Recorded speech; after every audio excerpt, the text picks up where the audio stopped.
Everybody, मैं हूँ प्रिया और आज की इस वीडियो से हम एक न्यू सीरीज स्टार्ट करने वाले हैं जिसका नाम है व्हाट्सअप विद लव। हाँ, पता है कि पहले भी सीरीज स्टार्ट किए थे, but this time I am going to be consistent, पक्का प्रॉमिस। और आपको तो इन्फॉर्मेशन इतने इंटरेस्टिंग तरीके से मिलने वाली है that you are going to love it.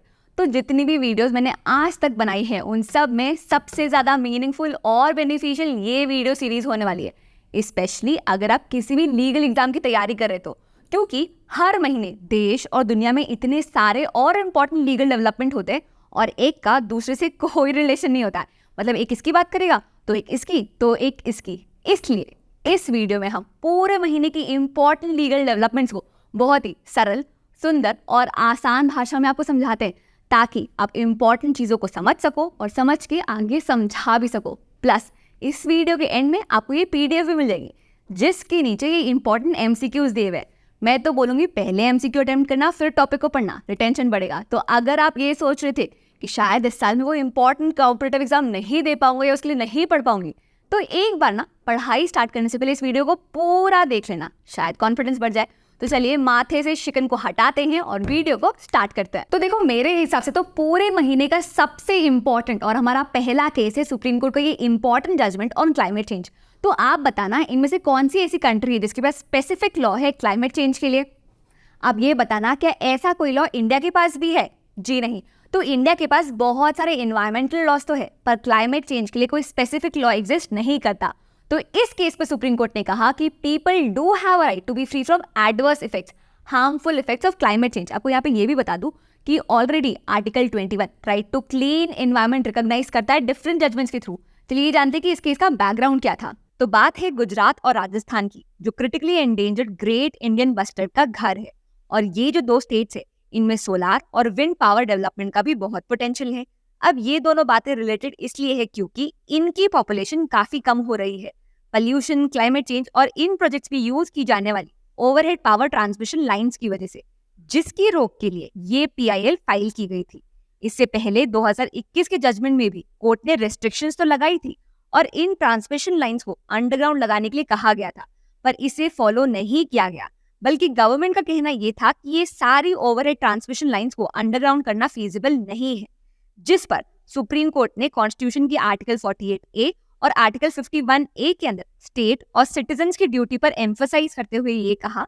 तो इस केस से सुप्रीम कोर्ट ने ये कहा कि सबके पास क्लाइमेट चेंज के हार्मफुल इफेक्ट से फ्री होने का राइट है। ये केस अभी भी पेंडिंग है, पर जो भी कुछ इस केस में कोर्ट ने कहा उससे राइट टू लाइफ का मीनिंग और एक्सपांड हो जाता है, इसलिए ये केस बहुत इंपॉर्टेंट है। चलिए बात करते हैं दूसरे केस की। तो आपको पता है 1952 में इंडिया के पास 17 करोड़ वोटर्स थे, वहीं अब 100 करोड़ वोटर्स है। तो ये तो समझ में आता है कि इंडिया में इलेक्शंस कंडक्ट करवाना ना ही ईजी है ना ही ईजी था। और रिसेंटली सुप्रीम कोर्ट में ये केस फाइल किया गया जिसमें इलेक्शंस में EVMs की जगह वापस पेपर बैलेट सिस्टम में जाने की मांग की गई, जिस पर सुप्रीम कोर्ट ने कहा कि इलेक्शन कंडक्ट करवाने के लिए वोटर ट्रस्ट और वोटर सैटिस्फैक्शन ये दो बहुत इंपॉर्टेंट चीजें। तो इतना शक करना भी ना अच्छी बात नहीं है। अब क्वेश्चन ये उठता है कि क्या EVMs हैक हो सकते हैं? क्या EVMs के साथ छेड़खानी पॉसिबल है? तो बहुत सारे लोगों को मानना है कि हाँ ये पॉसिबल है, पर कोई भी स्ट्रॉन्ग एविडेंस सामने नहीं ला पाए। जब ये एलिगेशंस लग रहे थे कि EVMs हैक हो सकते हैं, तो इलेक्शन कमीशन ने बढ़िया EVM हैकिंग कंपटीशन ही लॉन्च कर दिया, ये प्रूव करने के लिए कि EVMs के साथ टैंपरिंग पॉसिबल नहीं है। किसी भी पार्टी ने इस कंपटीशन में पार्टिसिपेट नहीं किया। इलेक्शन कमीशन का कहना है कि अगर किसी भी स्टेज पे EVMs को हैक किया जाता है, चाहे पोलिंग स्टेज पे या काउंटिंग स्टेज पे, तो उसे इजीली पकड़ा जा सकता है। वहीं पेपर बैलेट सिस्टम में फ्रॉड होने के बहुत हाई चांसेस है। रिसेंट कुछ महीनों में इलेक्शंस को लेकर बहुत सारे इंपॉर्टेंट और अच्छे जजमेंट्स आए हैं।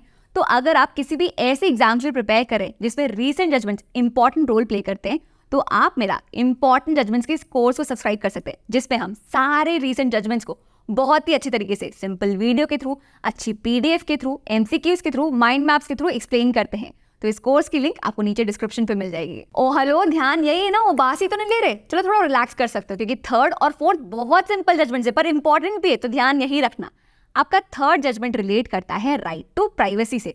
तो पहले क्या होता था, जब भी कोई अक्यूज्ड या अरेस्टेड पर्सन को रिलीज किया जाता था बेल पे, तो कई बार ये कंडीशन सेट की जाती थी कि आपको हफ्ते में एक बार आके इन्वेस्टिगेटिंग ऑफिसर से मिलना होता था, ये इंश्योर करने के लिए कि कहीं वो भाग ना जाए, फरार ना हो जाए।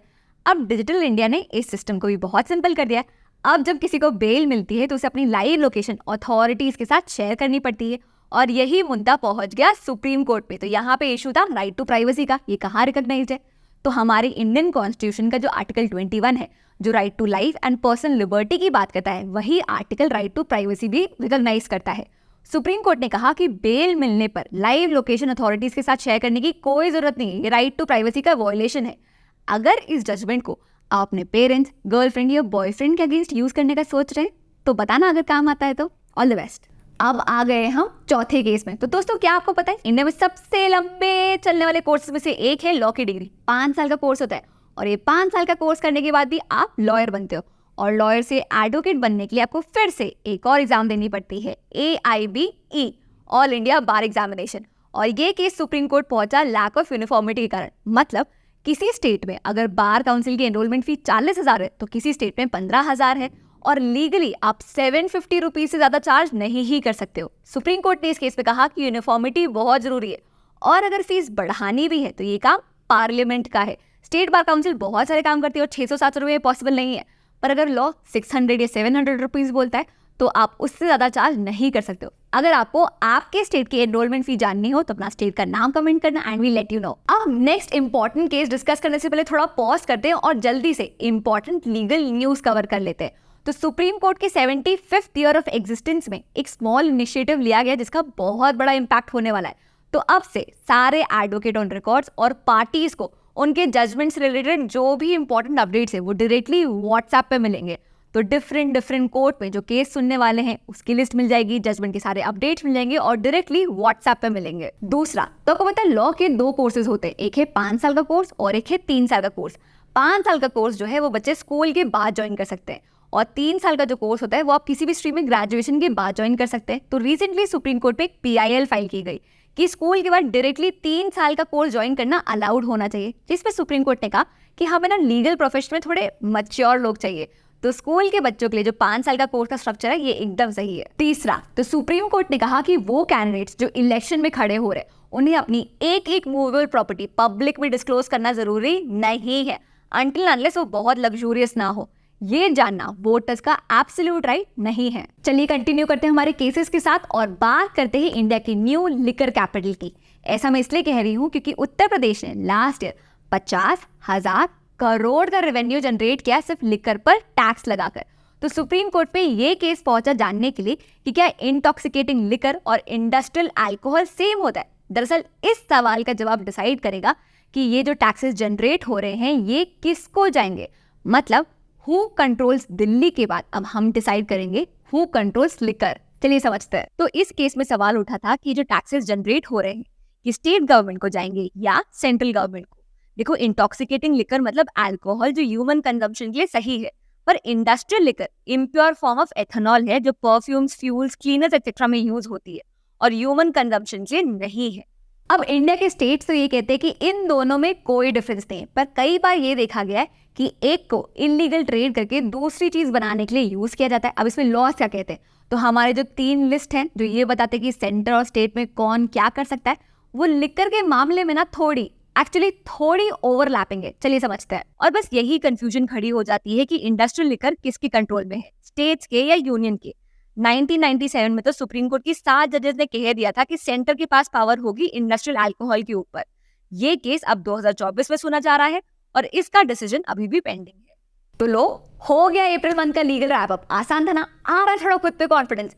अब बस आपको नीचे जाके PDF डाउनलोड करनी है और MCQs अटेम्प्ट करने। नहीं, प्रोक्रास्टिनेट मत करना, अभी कर लेना। मैक्सिमम 10 मिनट लगेंगे, फटाक से रिवीजन कंप्लीट हो जाएगा। अगर आपको मेरा टीचिंग स्टाइल पसंद आया तो आप मेरा क्लैट PG का ये कंप्लीट कोर्स चेकआउट कर सकते हैं, जिसमें हम इसी तरीके से important recent topics, important recent judgments को उठाते हैं, उन्हें आसानी से एक्सप्लेन करते हैं ताकि आपका बिल्कुल भी टाइम वेस्ट ना हो और आपको इंपॉर्टेंट टॉपिक्स बहुत आसानी से समझ में आ सके। वीडियोस के थ्रू, इन्फोग्राफिक्स के थ्रू, डिफरेंट और स्पेशल मॉक्स के थ्रू, और हर महीने हम 4 लाइव सेशन भी लेते हैं ताकि आपको कोई डाउट नहीं रहे, आप इंटरेस्टिंग और इंपॉर्टेंट टॉपिक्स को बहुत अच्छे से समझ सके, चाहे वो स्टैटिक हो या ट्रेंडिंग हो। तो इस कोर्स की लिंक भी आपको नीचे डिस्क्रिप्शन पे मिल जाएगी, इसे जरूर चेकआउट करिएगा, आपको बहुत पसंद आएगा। मैं उम्मीद करती हूँ कि आज की इस वीडियो से आपने कुछ नया सीखा हो। अगर हाँ, तो जब वो PDF डाउनलोड करने नीचे जाओगे ना तो वीडियो को लाइक कर देना, मैं अटेंडेंस लगा दूंगी। ठीक है, that's it for now, see you in the next class, bye bye.